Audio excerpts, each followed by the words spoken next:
Hello, my name is Derrick Smith. Today I'm here with the one and only Yahezequiel Walker. And I think today he said he would want to be referred to as a junior soil smith. Say hello, Yazi, is that correct? That's correct. This is the junior soil smith himself, Yazi. And before we get too into today's program or what we're talking about today, do you want to give people a kind of a rundown of what actually is a soil smith and the process of becoming a soil smith? Yes, absolutely. What's good, y'all? I'm Yazi. Shout out to Derrick for having me on. Much love, much love. So, soil smith is very simple. A soil smith is someone who, first and foremost, practices Korean natural farming. And in order to be a soil smith, you have to know how to consistently collect indigenous microorganisms. I do have it on slate on here later to get a little bit more into microbes. Yeah, that is what it means to be a soil smith. And so out of the 7 collections that I've had, I've only had 2 successful. So this year is my goal I'm trying to have like at least 10 consecutive collections. Yeah. Then once I get that, then I'm going to actually take under a microscope and see how much diversity and microbiology I have going on. And then I'm going to hit up the person that taught me, his name is Chris Trump. He's like one of the world teachers of Korean natural farming. He learned directly from Master Cho, which is the man in South Korea who actually made this free source information. So I'm going to send it to him and send it to some natural farming homies and be like, would you consider this quality? And if they do, that's all you need, because that's the cool thing about this natural farming system is that it's based more on kind of like a martial art style, more old school. Papers and degrees don't really mean anything when you're like actually like practicing things. That it doesn't mean anything. They actually want to see you grow like official microbes. Absolutely. How was like I'm actually even thinking how was the process of like shipping it to them and making sure it's together? Because where are they? Like you ship it till you get it to them, man. So that's the cool part. You don't ship, and when you get the indigenous microorganisms, you always want to do it in your area. Yeah. Because you want to cultivate all of the microbes that have been there for millions and millions of years, and then put them and draw them in an environment for them to thrive, and then now you can isolate those, and then you can make them bloom and flourish. So the process is, being in a place like Cincinnati is actually really cool because we have, we're the city of 7 hills. Yeah. And so those 7 hills have different forests. So the process is you actually want to get forest microbes, and the process I learned is you make these cedar boxes with holes in the bottom. You put a paper towel and then a screen over top, and then you go in the forest and you find a nice patch of leaf mold. And then once you find some leaf mold, you just lift it up a little bit, put the box on top of there, take a small piece of mycelium, it's fun because you got to find it and identify it, clean the little dirt off of it, put it in the box, staple that box shut, and then try to create like a rain cover if you're in an area that's going to rain. And then it all depends on your environment.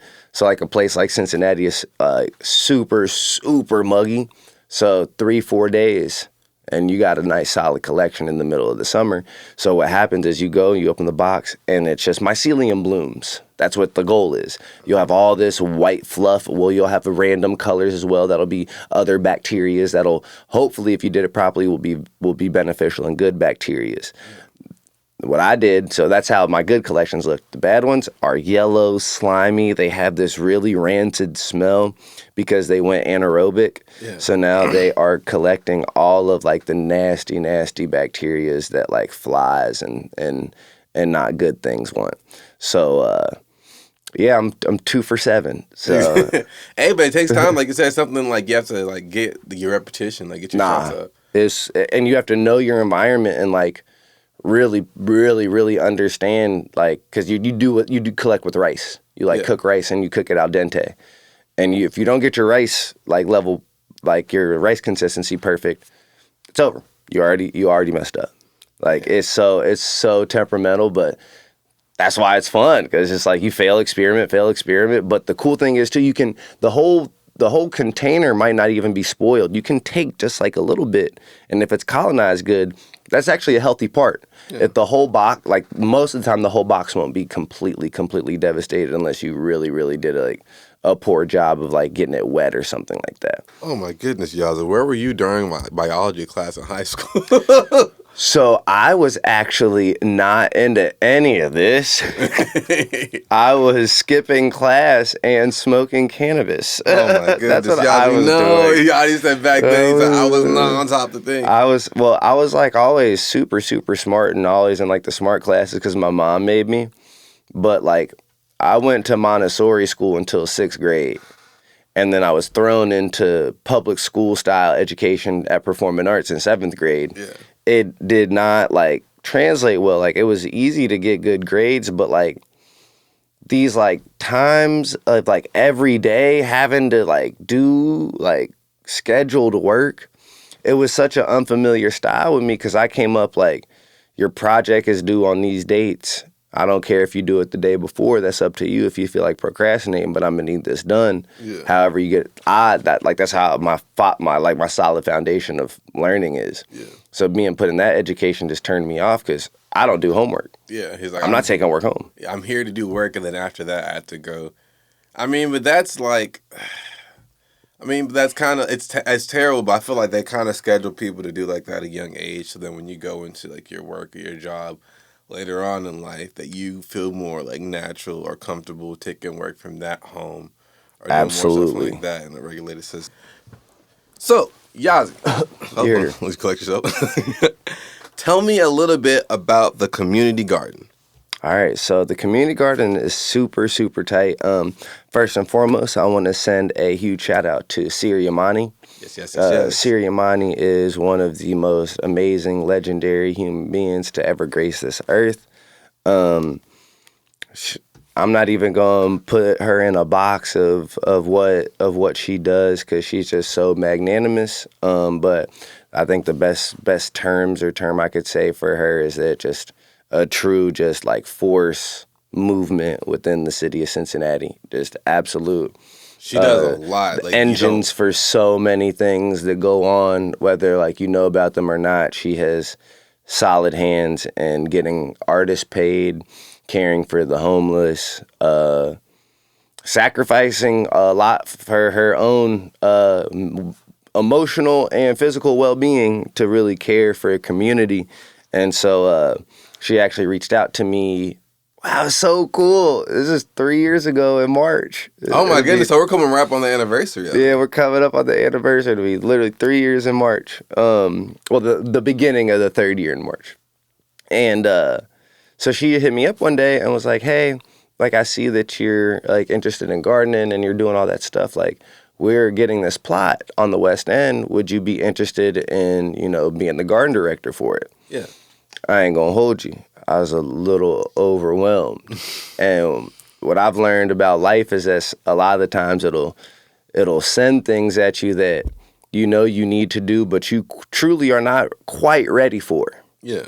I knew I definitely wanted to do that, but I didn't have all the knowledge that I needed, but I was willing to get to that point. And shout out to Siri that she had the trust in me that I would even, I'd step to the task. And so I said, yeah, hell yeah, I'd love to. Absolutely. Like, let's get it. So at that time, I had no Korean natural farming knowledge. Okay.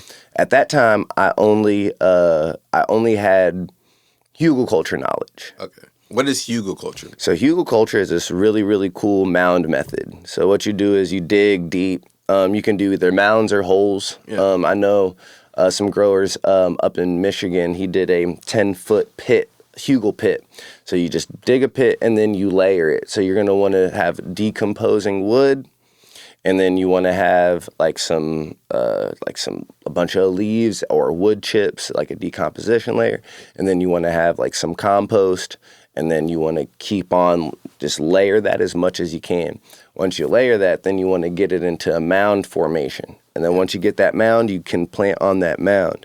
The benefits of the hugel mound is that you give it about 3 to 4 years, and now you have a completely self-sustaining mound where you don't have to water, you don't have to worry about anything, because it has literally created its own sustainable environment within there to where it controls its own temperature, to where it controls its own water intake and how much water like it will hold in there, to where it's a truly you don't have to touch. It's a lot of work up front, but after you just let it go, you don't have to do anything but plan and go. So hugelkultur is what I want to do, because that's what my belief with all of this nature and gardening is as little human touch as possible, the better the fruits and the actual organic matter that we're consuming is going to be. We like to touch stuff too much, It's just like let it chill, let it relax, let it do its own thing, and just put it in a great place, and then it will grace us by us respecting its space. Exactly. We need to let the forest or let the ground grow the vegetables and stuff like that versus us growing it. Like let nature actually properly do its job. Absolutely, because it's smarter than us. So, did hugelkultur first, and then it was. Oh yeah, this was the middle of the pandemic. This was 2 years ago. Okay. Have I been on this journey? Yeah, 2 years ago. And I saw this opportunity to take this 6-day intensive, natural farming intensive down in Tennessee. Yes. What part of Tennessee? I'm forgetting the part, but it's like 30 minutes southeast of Nashville. And it's crazy because it's like a forest. It's like a total forest environment. It was like, we stayed in these beautiful cabins. Like, it was crazy. Tennessee has some like really nice like natural landscapes. Bruh, was it kind of like on the mountains? Yeah, it was like we was in a place to where we went hiking. It was like a 3-mile hike from like our cabin, and we literally went to the top of this like hill, and there was a stream to where there was water like just coming out of this hole, and it was fresh, like actual fresh water. Boy, I filled up like 3-4 water bottles. It's the best water I had in my life. Like, there ain't no better feeling than just putting your face up to like water just coming out the earth and just drinking that. It's like the taste, the experience. It's crazy, fam. It is absolutely incredible. So that's the area we was in, and every day was about like 8 or 9 hours of pretty intensive like courses and knowledge and stuff. And to be honest, it was really cool because I didn't understand at the time about 50% of what was being said to me. Yeah. I've been into organic like soil for 4 years now. I was about to say, yeah, like when did you first like, because then you said like you weren't really into this stuff in high school per se. When did you get more into just like growing stuff or like hugelkultur in general? So when I started, one of my former mentors, she was the one that actually got me into gardening when I'm 30 years old now. Yeah. She got me into gardening when I was 24. Yeah. So 6 years ago. Oh, wow. And she's a true fountain of wealth, and she just has a lot of, not Korean, but just natural farming like experience. So like as far as just like making inputs from just like the things that you grow in your backyard, she already just had that knowledge, no training, no nothing. This is just knowledge that's been passed down through her families for generations, which is that real. Exactly. So she's the one that gave me all of her genetics, and just gave me tips that I needed all the time. At that time I was going to Lowe's at Home Depot to go cop my soil, because I didn't know. I was like, yeah, it's the same. So just through experiments, and I'm seeing how things are growing, I just wasn't pleased with it. And then I stopped drinking alcohol 2 years later when I was 26. Yeah. That is when I also started to be more conscious about what drugs that I consume and what is going into my body. And so that's when I'd consume cannabis. Yeah. And I was like, I finally went to this the High Times Cup in Michigan. Yeah. And it was the first time that I got to experience organic cannabis. And I didn't have this brain fog. I wasn't coughing. It was just the craziest experience. And then the dude who, shout out Fang, my boy Fang. Yeah. he was explaining to me about just the microbiology, about how literally everything in the soil, this life that's going in there, is going into the plant and it's holding in there. So you are now going to intake that. Yeah. So you got to make sure what's in that soil is good, or else that is going to go straight into your bloodstream. I know we've done a lot of soil talk, and when you think of Cincinnati, or at least when I thought of it when I first came from the South, come from like Louisville, Kentucky. I was originally born in like Memphis, Tennessee. Hey. So like when I think of Cincinnati, I'm like, oh, I'm in like the city. I think of like buildings and stuff. I don't really think of that many like trees and forests or like lawns. So can you tell me kind of like how that leads into a need for something like community garden, like something like this? Oh, absolutely. In Cincinnati, like where do you think the need came from to where they really needed like a community garden? So to me, the need came from a lot of just, now we're going on over 100 years of corruption in the city of Cincinnati. Yeah. I mean, just recently over the pandemic, the FBI said that the leadership of the city of Cincinnati, as far as like the city council and how that is one of the most corrupt that they've seen in like the past like 30, 40 years, they said. Like it's gnarly, but that's not new. This is something that's been happening in this city since literally forever. It's just, there's just a certain amount of people that get this power and then they literally like hoard it to themselves. And it's insane because we have so much to actually like work with here. Yeah. So how that goes onto the ecological effect is that you build things, for instance, such as the FC stadium. Yeah. That was built illegally. The FBI has all the documents to say that was built illegally. What that does now, that puts a strain on everything in that surrounding area. Yeah. Because now it's not housing and everything, so now the housing is going to be more expensive because it's more scarce. So that means plots of land and everything will probably be more benefited in the capitalist type of system to build upon, to put people in there to make some more money, right? Exactly. This whole corruption leads directly to the ecology, because now where are these plots going to be to feed the people? Why do we have an issue not just having free food? Literally, just anybody can walk up in the street and, oh, wow, we have some peaches. Go get them peaches. Yeah. That's like, this is not a far-fetched like reality. This is something that should just be, but because of corruption and the way that this city has gone, it's not even like a thought. So that's why this garden is extremely important too, especially in the regenerative way that we want to do it, because we want it to, even if something happens where the community for some reason neglects it, it won't matter. It'll still be there. It'll still be thriving. Because all the work was already put in to make sure that it needs what it needs, and we can just fall back, just like a small mini forest.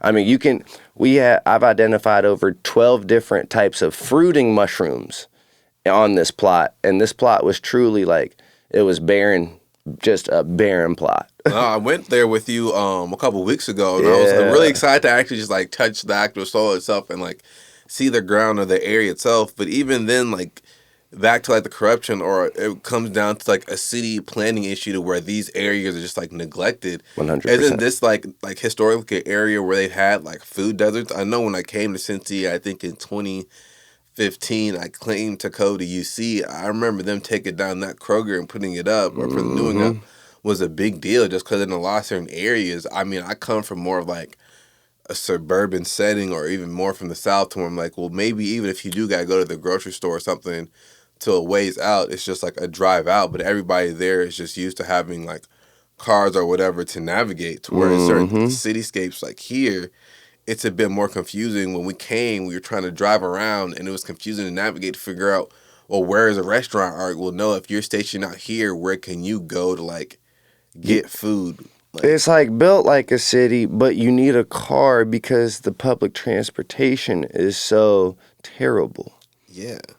It's like, you shouldn't need a car with how it's built here, but you need a car. Just to like get, because even then, yeah, so I imagine somebody in like this area, like is it the West End, correct? Yeah, West End. Mm-hmm. Out in like the Western area, like where is the closest grocery store within that vicinity? The closest grocery store is going to be, if I'm not mistaken, about, I think it's like 1.2 to 1.7 miles away.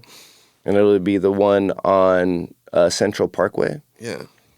that like right by like Central and Walnut. Yeah. There's that Kroger, but that is a serious trek. That's damn near 2 miles. You carrying all your groceries 2 miles? No, there's no way. Like, especially like you imagine like I think when people think of people without a car, like no, anybody should be able to live in the city without a car. To where it's just I remember being in college, and even being in Clifton to just going down that hill to go to Kroger and bring them back up like with just whatever in my hand. My backpack is a lot. You imagine somebody that has like a family that has kids and stuff like that, to where they got to have enough groceries to feed like 4 or 5 people for a week or more. Like it's not really sustainable. So that's why something like that. Like I was really glad to hear about something like this and like in these areas to where it's really like needed. Yeah, that's why in this area too, we have a connection with already to some people, like some community, like just people who live there.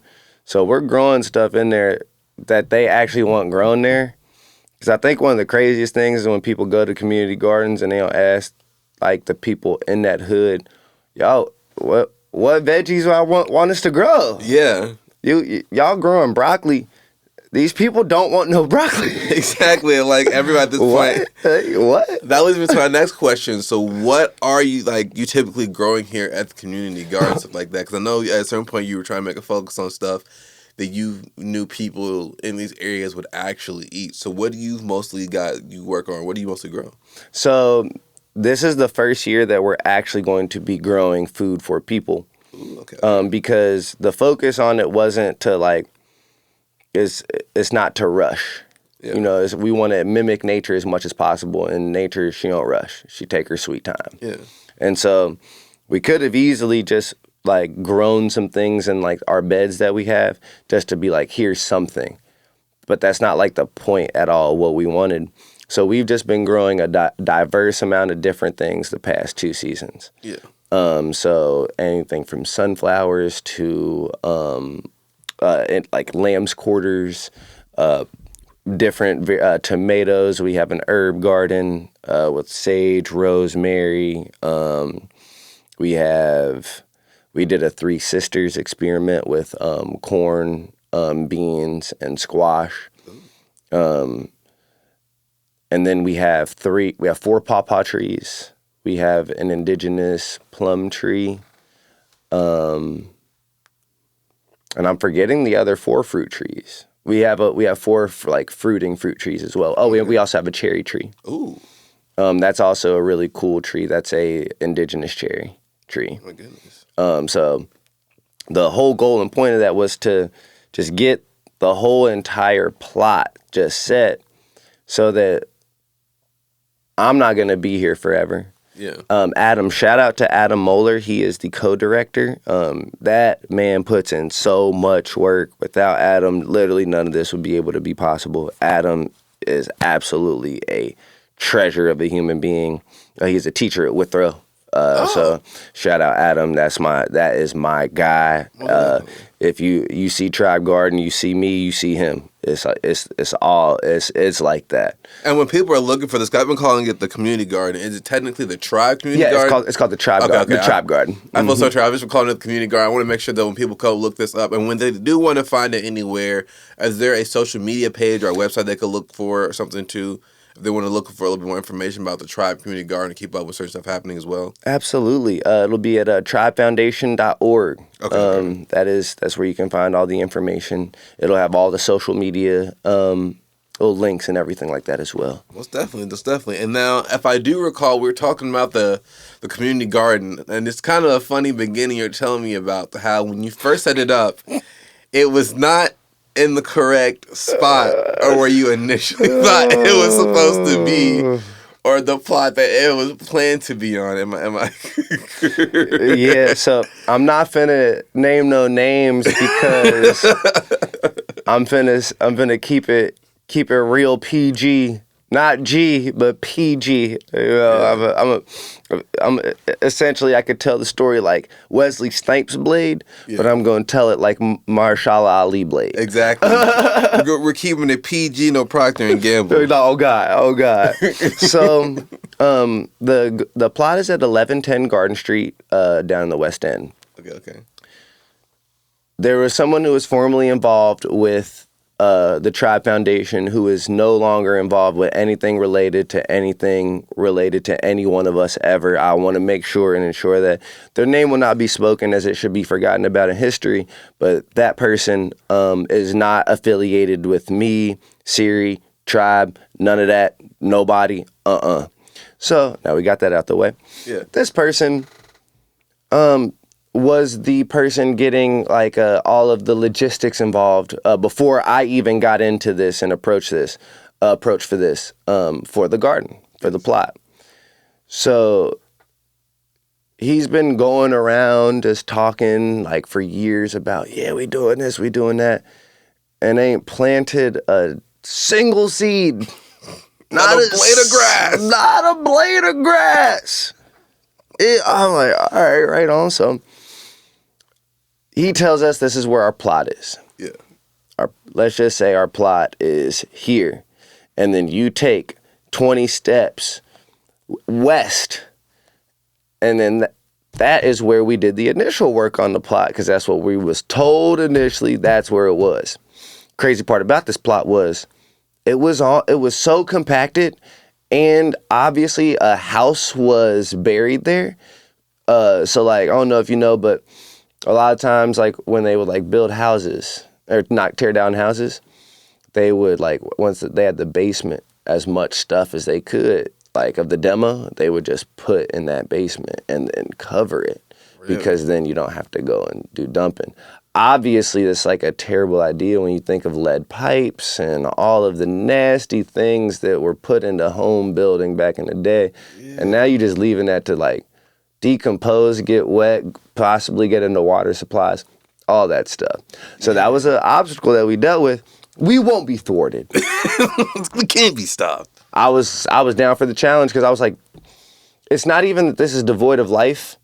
It's like, this is rocks.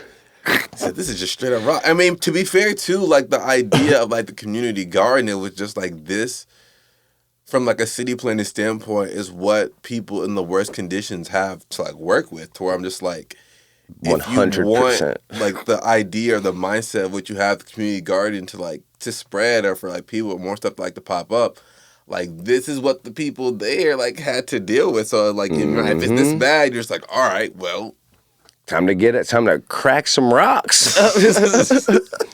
So I hit up my boy Gary Collins. Shout out Gary. He has a construction and concrete company, but he also does landscaping as well. So he knows how to operate a backhoe. Yeah. So we paid him. Tribe paid him to operate the backhoe.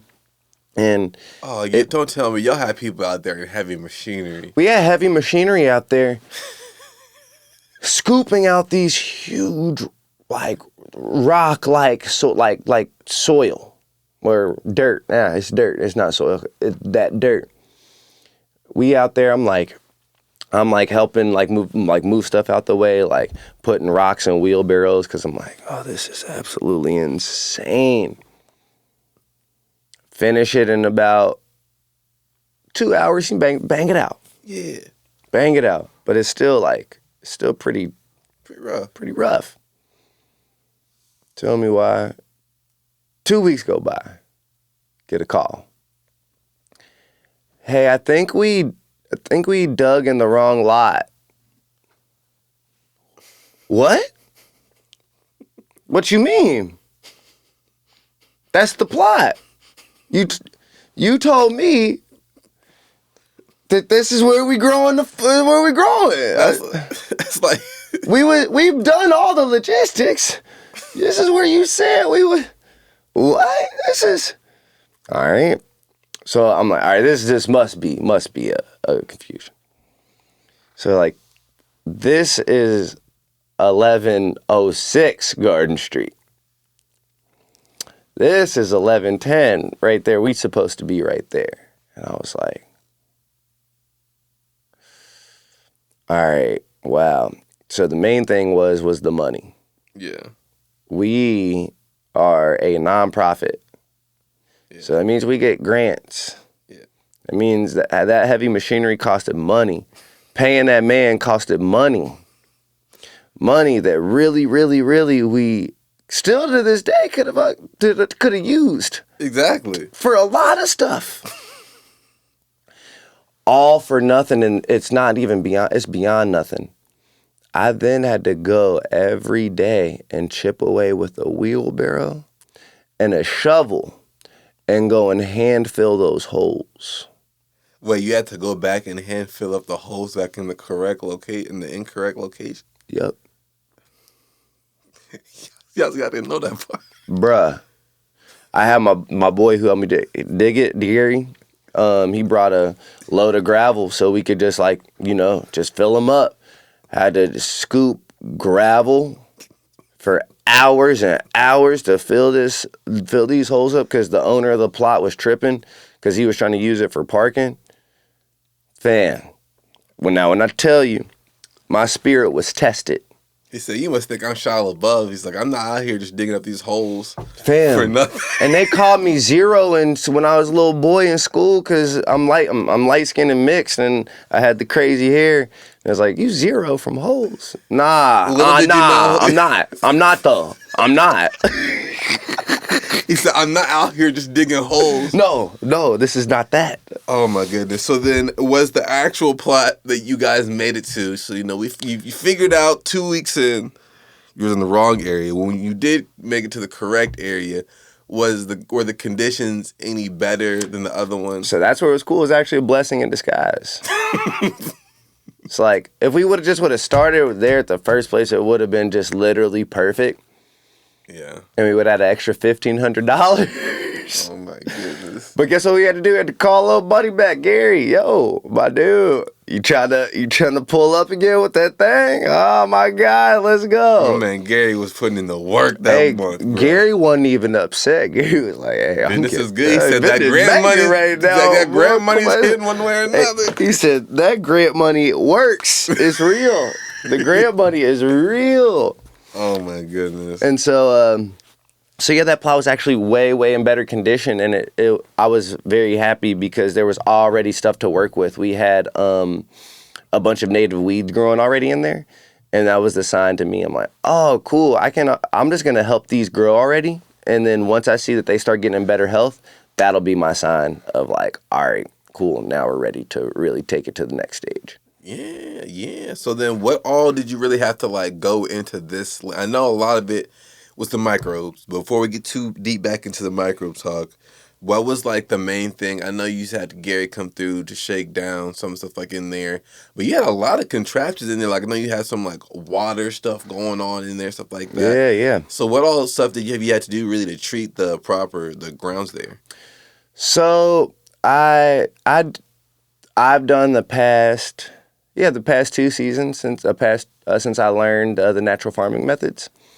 I've done various inputs. So I do a lactis bacillus.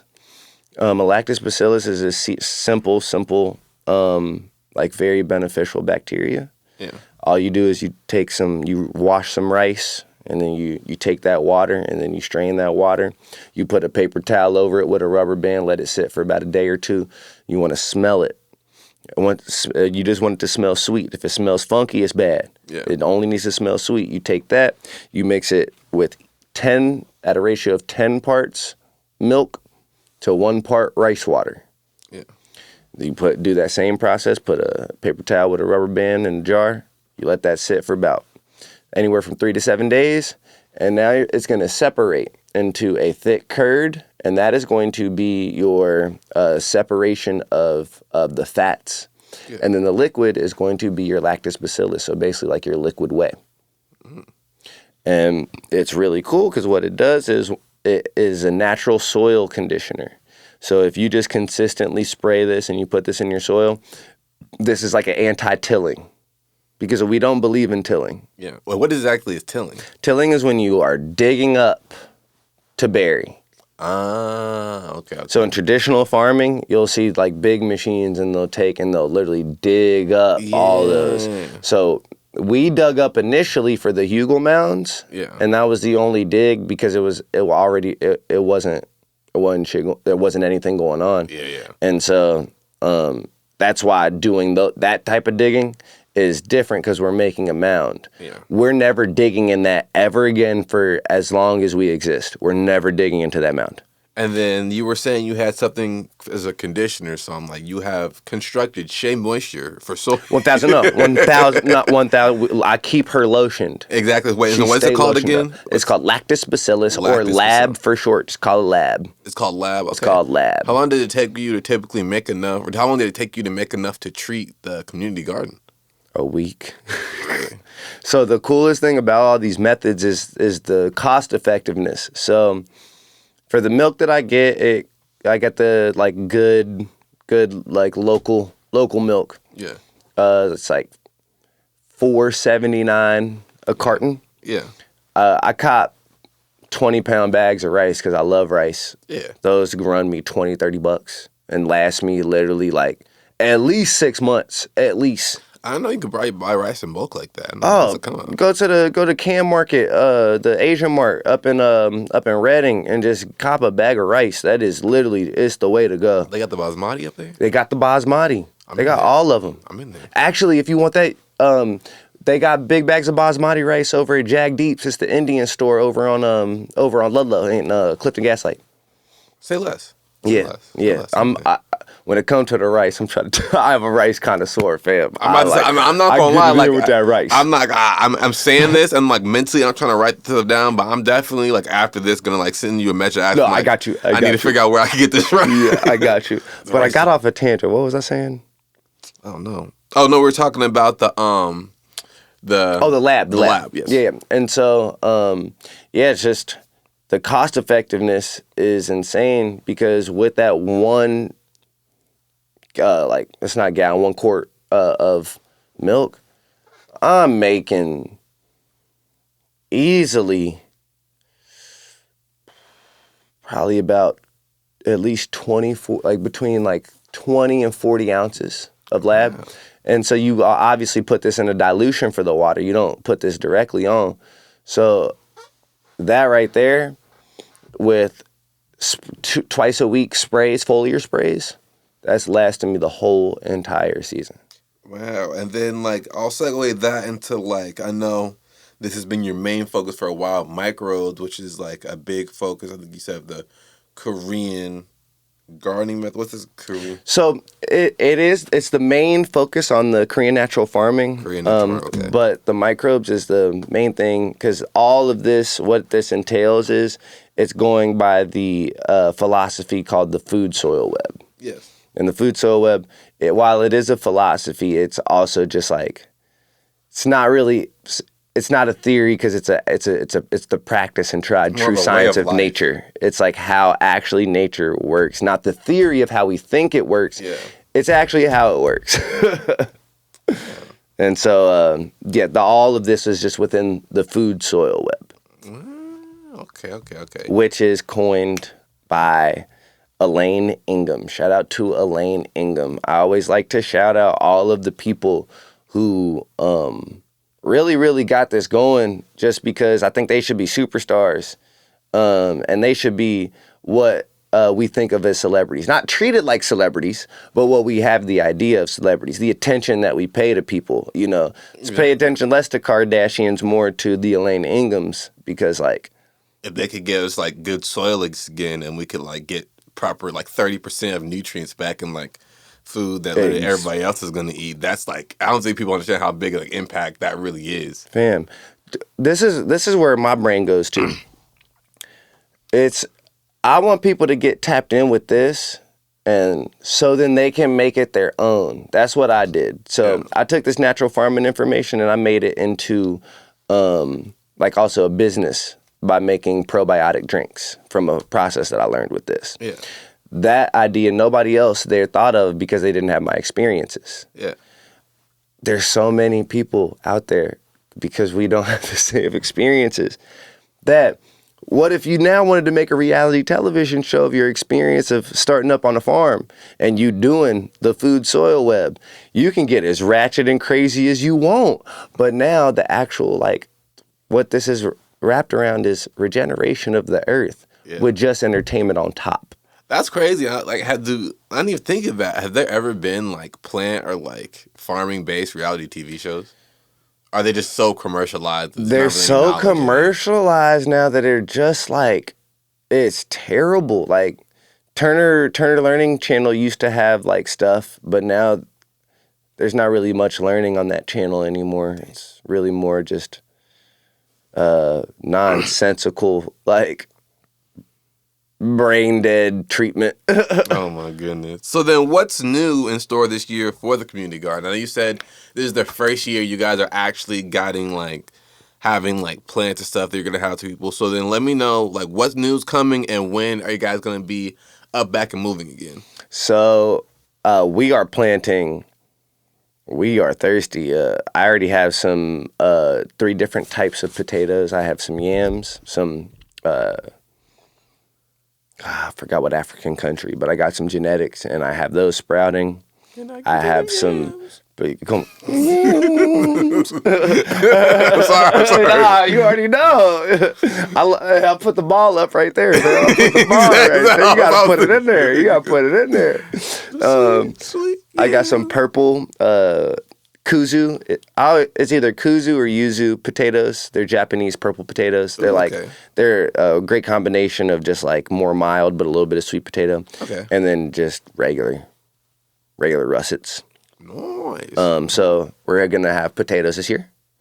Wait, and when did you plant those? I didn't plant those yet. I have those sprouting in my indoor. Like I have a bunch of indoor, not a bunch. I have my tiny home, and I have like a nursery. Yeah. And so I start all the plants that we have for the garden. Okay. I'm starting them in the tiny house, so then I'll transplant them on that first week. I see it ain't gonna be lower than 40 degrees at night. We planting sap. That's how thirsty we are this year. Okay, so you said the first week that it's not going to be below 40 degrees at night. Yeah, I need 7 straight days. Okay.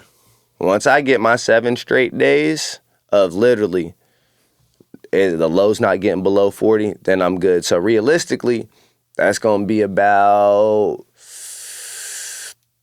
mid-May.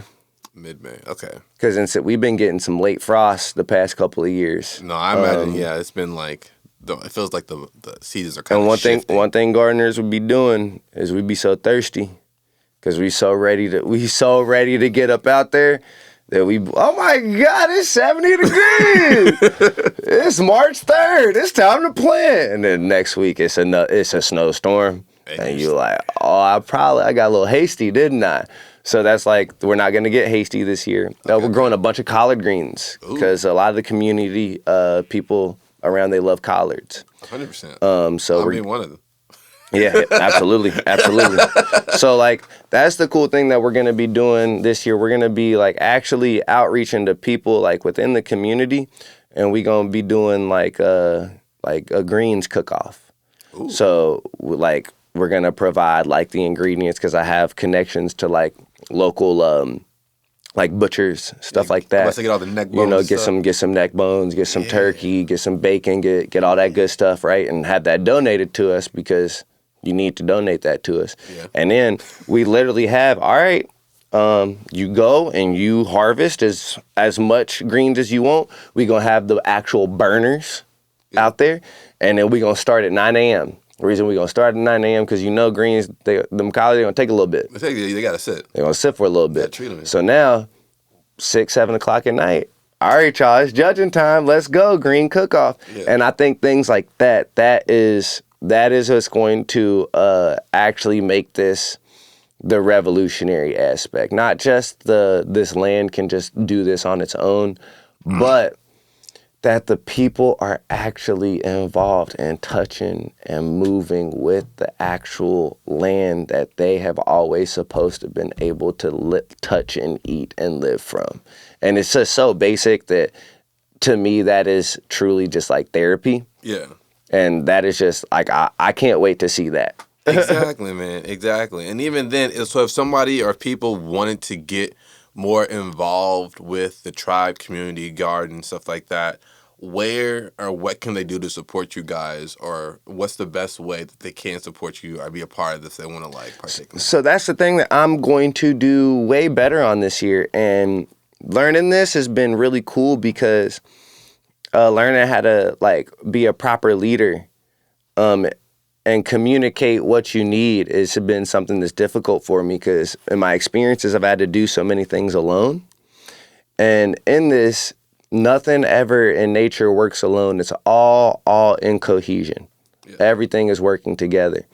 And so this year, I'm going to be asking a lot from the community. And I don't mean people from the community solely, but people who want to get involved. We have a wood chip pile. Yeah. If you hear this and you would like to be involved, please contact tribefoundation.org through their social media. And we will be having a volunteer sign up for daily wood chip turning because our wood chip piles need turned every single day in the summertime because it'd be getting hot. Yeah. And if you don't turn it enough, now it's going to attract really, really bad bacteria that we want.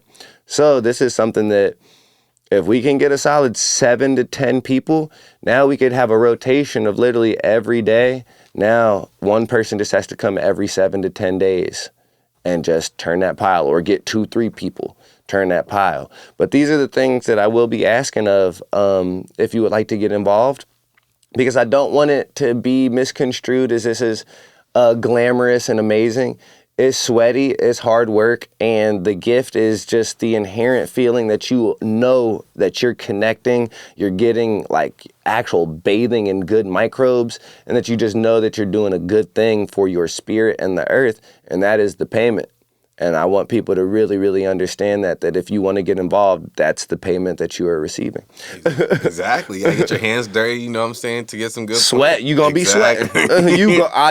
You will sweat. You gon' sweat. And I think we're gonna wrap here shortly with Yazi. I'm curious. So what things can people who live in areas like this, especially within Cincinnati, what things can they take or can they learn from what you and the others have done with the Tribe Community Garden that people who live within Cincinnati in these areas who might not have the biggest lawn or the most like the biggest, like most like land or whatever, what can they do to try to grow or do more stuff like this in these more like cityscape areas? So in these cityscape areas, it is incredibly difficult, especially if like let's say you live in an apartment. Yeah. You know, that's just tough. Yeah. The coolest thing about life and growing anything is that all it needs is some love and some light. So even if you only have a windowsill's worth of room, you go and you get some soil. And I know this might sound crazy, but go to the park, like a good park in Cincinnati. I'll give you a actual good park. Go to Mount Airy Forest. Go to Burnett Woods. Go get in there. Get deep up in there. Go and take a foraging bag and scoop up enough soil that it would take to fill a pot, like just a small pot. What's going to happen is you're going to have bugs. They might be good bugs, they might be bad bugs. They're probably going to be good bugs. But you put a seed in that soil, and then you water it. What you just did was you just did free. That was free, what you just did. It don't cost nothing to do that. I promote doing this because when it comes to this science, it's all experimentation. And so if you don't have resources such as money, growing is so awesome because you don't really need that. You just need a container, some soil, a seed, and some water. The coolest part about that is, and where we are right now, you can actually get all of those for free. Oh my goodness. And so and then you put that thing by a window, you talk to it, you watch it, see if you're overwatering it, underwatering it. All of these things, I don't even know what I be doing with some of my plants because I know soil. I haven't grown enough things and seen how enough things grown to have actual like plant growth knowledge. Yeah. You know what that takes? It takes years of observation. I don't have those years of observation quite yet. I know where they need to be, but I don't know how they're supposed to look. Yeah. So the cool thing about that's why this whole community thing and idea is that once you If you just plant a seed now, you might know how to grow this specific type of lettuce that I've been trying to grow. And I've been doing this for whatever, how long. This person, they just know how to grow this lettuce, and this is the only thing they ever grown. And it's in their windowsill. Now they have a super beneficial thing to bring now to the community. Just tell us your process. Tell us what you did, where you put it, what was the differences. Now, oh wow, I was doing this completely wrong, and you growing huge bulbs in your windowsill, and I can barely grow anything outside. That is how this works. Oh my goodness. Well, everybody's a genius. No, Yazi, you make me feel like most definitely that everybody is not a genius. Nah, they just be acting dumb because the world's told them they dumb, and then they be telling themselves they dumb, and then when you do that, you are dumb. But I really believe inherently everybody is a genius, and we pick up stupidity on the way. Dang, this man's hit me with the quotables on the way out. Jesus. Come on now. The quotables.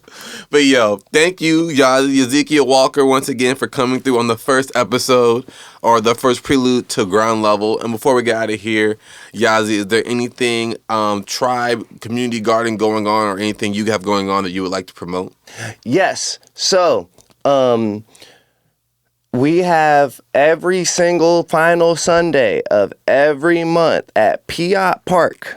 We have the Tribe Foundation drive. What we do is we collect hygiene goods, clothes, we get a bunch of food, and we party in the park and provide a bunch of free resources for... I want to make this clear, because I am a person who spent from 17 to about 25 homeless. When you are homeless, it doesn't just always look like just being outside all the time. Homeless looks like couch surfing. I spent years and years just couch surfing, never having an actual place of my own. If this was a resource to win available to me when I was going through it, I would have been so elated. There's nights I was starving, just super starving. I would have stocked up on food. I would have actually they be having winter coats. I would have had a winter coat. Yeah. I just got my first winter coat in my adulthood 2 years ago. And you've been in Cincinnati your whole life? In my whole life. I just haven't been able to afford it. My whole entire 20s, just a real winter coat.